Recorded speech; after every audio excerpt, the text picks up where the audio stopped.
Двајца битолчани осомничени за предизвикување омраза и верска нетрпеливост на чествувањето на Илинден на Мечкин камен.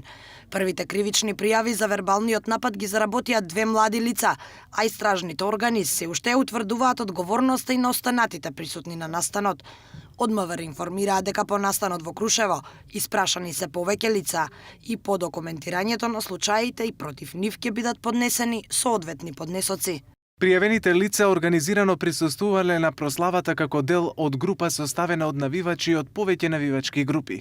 За време на положувањето цвеќе од страна на присутните делегации, прво пријавениот МД, второ пријавениот ѓД и други лица, стоејќи во непосредна близина до ВИП ложата, спроти бината каде се одржувала манифестацијата, скандирале навредливи пораки со што сториле кривично дело, предизвикување омраза, раздор или нетрпеливост врз национална, расна, верска и друга дискриминирачка основа.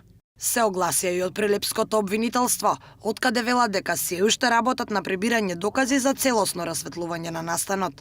Со кривичната пријава на двајцата осомничени жители на Битола, заедно со засега се уште непознати лица, им се става на товар дека за време на прославата употребувале говор на омраза кој бил забележан на видеозапис и емитуван на една од националните телевизии. Надлежен обвинител од основното јавно обвинителство Прилеп во континуитет презема действија за да го расчисти кривично правниот настан.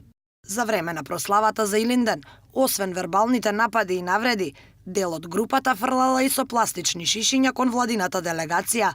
МВР потврди дека во текот на движењето на владината делегација имало обиди за приближување на одредени групи и нарушување на безбедниот периметар на движење, кои биле оневозможени поради реакцијата на припадниците на полициските сили.